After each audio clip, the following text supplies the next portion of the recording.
أعوذ بالله من الشيطان الرجيم.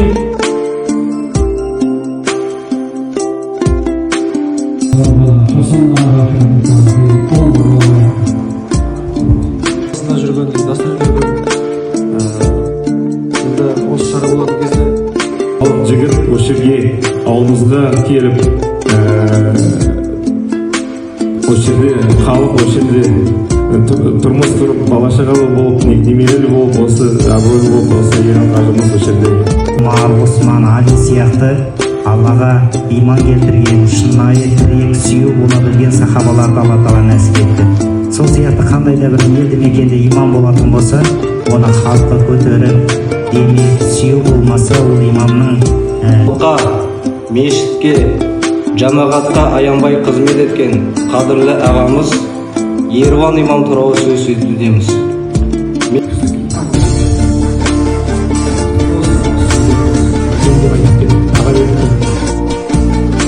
Қазір бәрі қолапқан дегенде болған мінезі болмағаннан кейін шығып қалады, кетіп қалады.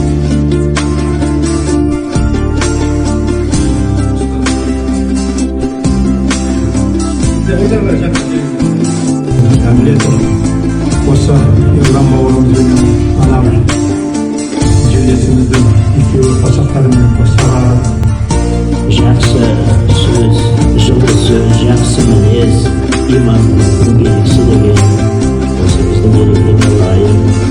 Осы Аллаға шүкір, сіздердің маңдайларыңызға, біздің маңдайымызға осындай керемет иманды бергенде қатты қуаныштымын.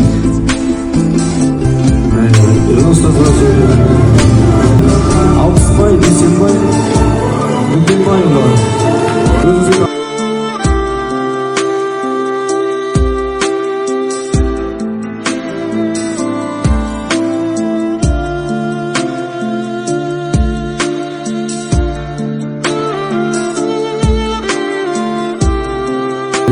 Жасылан қажы, сіздің имандылықты дәріптеген дуаңыздарыңызбен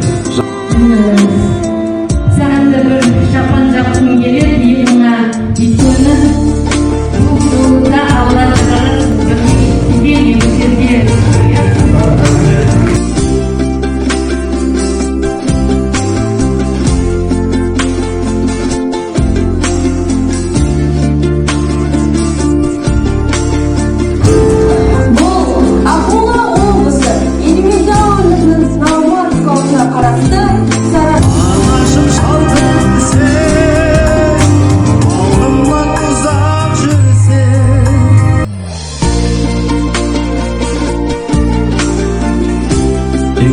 алғашқы мешіт балабақша ғимаратында, балабақшадан мешітке ауыл ақсақалы Бекен Хамит Хамзиновичтің бастамасымен бос тұрған балабақша ғимараты мешітке айналды.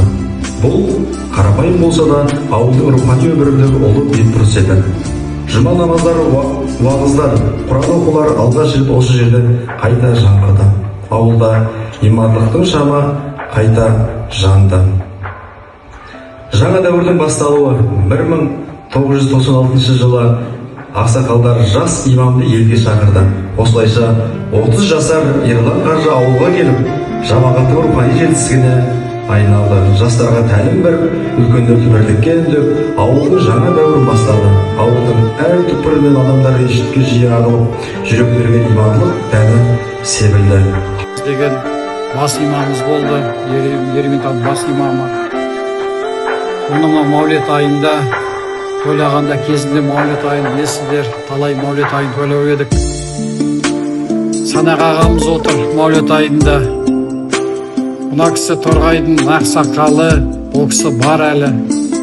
Ореке дүниеден озды, міне 7-10 жыл болды ол кісінің қайтқанына. Шақыш пен Клара тәтем екеуі айтады, сен өлсең біз сені мочалкамен жуамыз дейтінді. Сол әлі есімде бар. Сол кісімен ойнай беретін, мына кісімен. Өзі де білесіздер ғой, бәрімен ойнай беретін. Зепабай бар. Міне, бәрі бар осының ішінде. Наурызбай бауырымыз бар. Міне шәкірттер. Кезінде осы шәкірттердің бәрі қазір міне дәкөй жігіттер болды. Араларында намаз оқитындар да бар ішінде. Бәрі осы мешітке жан ашып жүріп қазір міне. Мынау енді өздеріңіз бала кезінде келіншектер бәрі айт намазында. Мынау шәкірттер осы. Ержанның баласы бар, мына жерде Асқардың баласы бар. Мынау бала қазір